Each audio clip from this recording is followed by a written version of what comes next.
Hello and welcome to This Is. Today, I woke up and I chose violence. Here at This Is, I speak for everyone when I say, right now, it's an amazing time to throw away your Windows PC and switch to Mac for gaming. You're trying to say that any self-respecting gamer should throw their Windows PC in the garbage, throw their Steam Deck in the trash, the Nintendo Switch on the highest pedestal because it's the best console, and start gaming on a Mac? Yeah! To get on the ground floor of this glorious. No, hold on a second. Wait. Every time anyone ever tries to pitch you on doing something to get on the ground floor, turn and run the other direction. That's always a bad sign. You want to turn around. You want to be there. You want to be able to tell your kids, your grandkids, just be like, I was there. Everyone is talking about how they want to ditch Windows. And they're like, I want to switch to Linux. But Linux is only for big brain people. But for us smooth brains, we have an alternative that is Mac gaming. Okay, hold on, wait. I understand that Macs can game. You know, I mean, there are many decades of games that run on Mac. Anyone remember Marathon? Anybody? The reason this is suddenly so much easier of a thing. One, Apple is actually making a legitimate push to have AAA games running on Mac. So Assassin's Creed is launching on Mac, which is pretty big. That's never happened before. And iPad too, right? Yeah. The thing that's kind of flying under the radar is their game developer toolkit. It's meant for developers to take their already existing game and easily convert it over to Mac. Not to be a, hey, copy and paste, it's suddenly available on Mac. Yeah. But to say, here's a quick way to do it. Let's see where we're at, and then make adjustments from there. You can, though, yes, as a individual person, like you have shown in the past. Yes. Do this yourself. It's really easy. It's like, I have zero coding experience whatsoever. I am not a developer. As the founder of Android, I'm surprised that you would admit that on camera. I was in marketing. I never said I developed Android. I'm the one who named it. It's all thanks to your sales of Android. I sold the shit out of your guys' data. So the game toolkit is, with having zero coding experience, I was able to get it up and running in about 20 minutes. It might look scary if you're not familiar with it, but like, there's a super helpful community with it. There's MacGamingToolkit.com, which has a huge list of games on what works, what doesn't work. Now, there's a bunch of ones that don't work, and they're as you expected. Really, what that comes down to is not so much that it's just because it's a Mac, it's because of anti-cheat. Even for so Windows on ARM. So if you're like trying to play on like a Snapdragon chip or something, certain anti-cheat things are kernel level. Or you could be playing something like Valorant, which doesn't work, period. Destiny is another big one, which Destiny famously didn't work on Steam Deck because of anti-cheat. So what's your through line here? Like, why are we supposed to switch? It's not so much I want you to switch. I don't want you to switch. Don't ever switch for anything. Be you, baby bird. That's very different than the language you used like 3 minutes ago. When you told me that throw my Windows PC in the garbage and get a Mac. You clickbaited me at the beginning here, and then you're softening your stance so you don't get yelled at in the comments. I'm soft clickbaiting you. Here's where my pitch is to switch. It's about the versatility. So usually it's like, okay, I can buy a device. Sure. It's always like, well, if I'm gonna game, I'm just gonna buy a desktop. Like this, I'm not talking to you, baby birds. I'm talking to the person who's like, I need to get a laptop for school. What if I'm in a creative space where Mac is like objectively better in a lot of ways? I'm in design and I want to have, like, say, a MacBook Air. Very thin. Incredibly thin, incredibly lightweight. Now, if you were to get a Windows version of something like this, it's probably gonna be a Chromebook. Nah, you can get like XPS 13. Yeah, which is still $1,400 bucks. MacBook Airs are going for so cheap. $625, $560. Find me another Windows PC that has the power of an M1 for $560. And the big argument again against that a couple of years ago was there's nothing available on Mac to game. And again, I'm not trying to convince anyone to switch over to anything. Sounds like you are, but okay.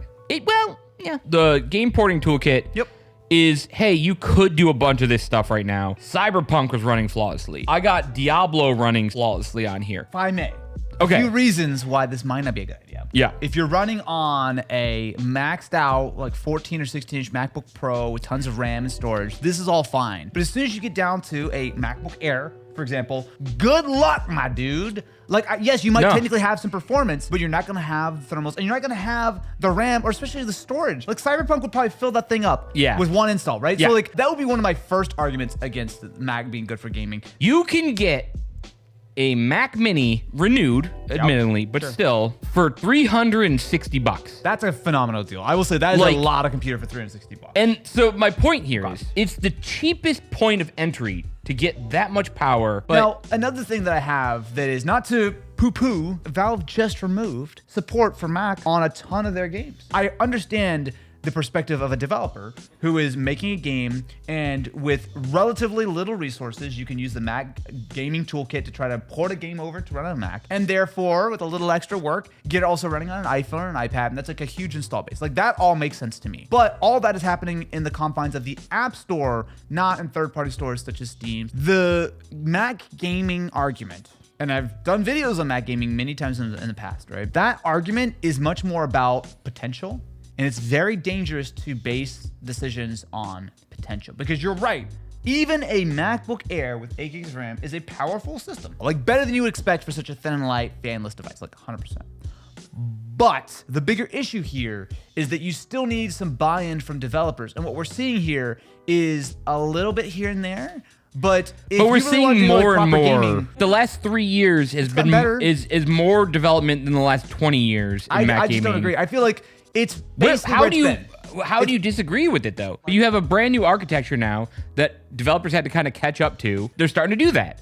So like the fact that like the restrictions that Apple gives the developers, I think is really good for the consumer. It has to work on every Apple platform. The only thing it doesn't have to work on is Watch, which yet. This tool opens up quite literally billions of devices. I sort of agree with you in general about the idea that Mac has a lot of potential, like it has for a long time. And, you know, it's continuing to get more and more powerful, and like the M3 and the M4 have like very powerful GPUs that support like ray tracing. The capability is there.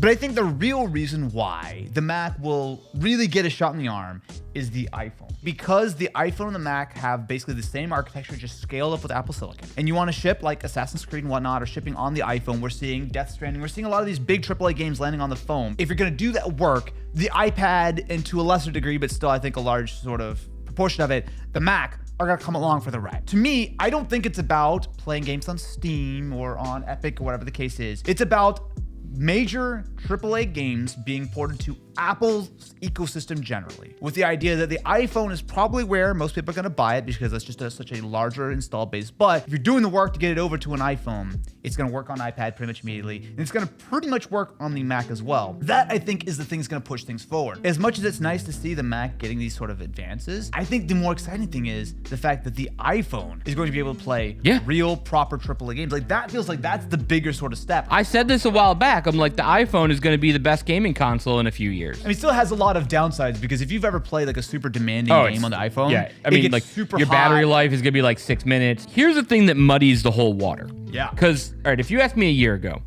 if I had $500 and said I need one device that can do everything I need, video editing, stuff like that, I'm going for a MacBook Air. There is stuff I could play on here. It might not be 100%, but there is stuff here. Yeah. But now where things is muddying the water is all of the Windows ARM stuff. I said the one thing I'm excited about in tech moving forward now is Snapdragon. The difference here is that while Windows on Snapdragon as well as Mac and Apple Silicon are all running ARM-based CPUs, the difference is that you have sort of two layers with the Mac. You have to not only figure out how to go from like, a traditional x86 to ARM, but you also need to go from Windows to ARM. Whereas if you're running a Snapdragon on Windows device, yes, there's that sort of it's just x86 layer, to ARM. But it's still Windows. Yeah, exactly. So theoretically, if you're using a Snapdragon Windows device, you can just download and play any game and it will work. Now, it may not work incredibly well in all cases, and just like with the Mac, you will have some issues when it comes to like kernel level anti-cheat. Yes. Like, there's a couple of edge cases, but by and large, one of these Snapdragon on Windows devices should just work out the box. You don't need the game porting toolkit. You don't need to do a bunch of like hoops and stuff. And the other advantage here is that those Snapdragon devices all have a minimum of 16 gigs of RAM. So it's like just a more usable experience. So I actually think that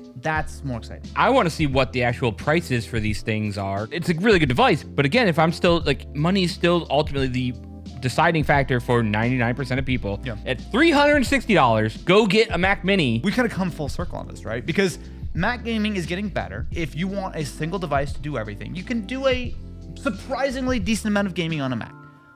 But Windows on Snapdragon feels like it's almost a better solution for a lot of people if gaming is important to you.